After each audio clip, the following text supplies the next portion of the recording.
ناظرین کرام، آج کا ہم جو ہے بہت اکثر ہمیں جو میسیجز آتے ہیں اور لوگ لیٹر لکھتے ہیں اور پوچھتے ہیں کہ جی ہمیں خواب کے بارے میں بتائیں، ہمیں خواب آتے ہیں۔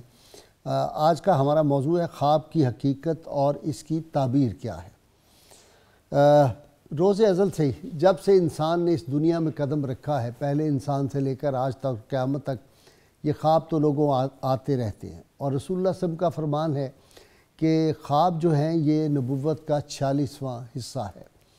اب خواب کی اہمیت ہے، انسان کو خواب آتے ہیں، خواب اچھے آتے ہیں، خواب برے آتے ہیں۔ خواب دیکھنا انسان کی فطرت میں شامل ہے، اور وہ دن کو بھی خواب دیکھتا ہے۔ دن کے خواب کیسے ہوتے ہیں، رات کے خواب کیسے ہوتے ہیں، پہلی رات کے خواب کیسے ہوتے ہیں، پچھلی رات کے خواب کیسے ہوتے ہیں، خواب کیوں آتے ہیں، اور خواب جو ہے یہ انسان کی شخصیت پہ کیا اثرات مرتب کرتے ہیں۔ بعض لوگوں کا خیال ہے کہ جو خواب ہیں یہ انسان کو بیلنس کر دیتے ہیں، متوازن اس کی شخصیت کو بنانے میں اس کا بڑا رول ہے۔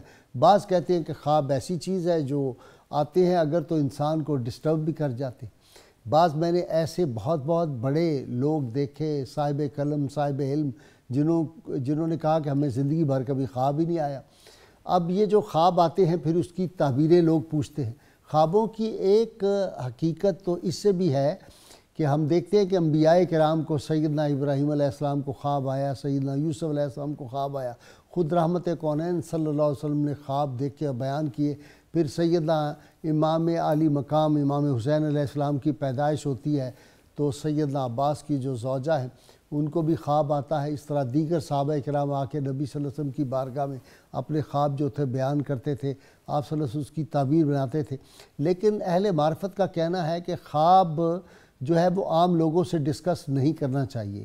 بعض اوقات ایسا اللہ کا خاص کرم ہوتا ہے کہ تقدیر میں ایک بات لکھی ہوئی ہے۔ میں نے یہ تصوف کی کتابوں میں پڑھا کہ ایک بات لکھی ہوئی ہے، کوئی نقصان لکھا ہوا ہے، تو اللہ تعالیٰ اپنے کرم خاص سے اس کو ایکچول زندگی سے خواب میں جو ہے وہ ٹرانسفر کر دیتے ہیں۔ وہ واقعہ ہو جاتا ہے لیکن وہ خواب میں ہوتا ہے، انسان اس طرح بچ جاتا ہے۔ تو بعض اوقات جو خواب انسان کو برے یا خوفناک آتے ہیں تو وہ اس پہ بھی اللہ کا شکر ادا کرنا چاہیے کہ وہ حقیقی زندگی میں اگر وہ حادثہ ہو جاتا تو کتنا نقصان ہوتا کہ اللہ تعالیٰ نے اس کو خواب میں جو تھا وہ ٹرانسفر کر دیا، اس کو بدل دیا خواب کے ساتھ۔ تو آج ہم اس پہ گفتگو کریں گے، چونکہ بہت لوگ اس سے پوچھتے ہیں، خوابوں کے معاملے میں ڈسٹرب ہوتے ہیں۔ اب یہ جو دور ہمارا دور ہے یہ فطروں کا دور ہے۔ اب لوگوں نے نعوذ باللہ من ذالک خواب گھڑنے بھی شروع کر دیے۔ رحمت کونین صلی اللہ علیہ وسلم نے فرمایا کہ جس نے مجھ سے کوئی غلط چیز منسوب کی تو وہ اپنا ٹھکانہ جہنم میں کر لے۔ آج کل ہم نے دیکھا کہ بعض لوگ جو ہیں نعوذ باللہ من ذالک ایسے خواب گھڑتے ہیں، رسول اللہ صلی اللہ علیہ وسلم کے بارے میں کہہ دیتے ہیں، حضور تشریف لائے تھے، حضور نے مجھے یہ فرمایا تھا۔ اس طرح کی باتیں سننے میں آتی ہیں۔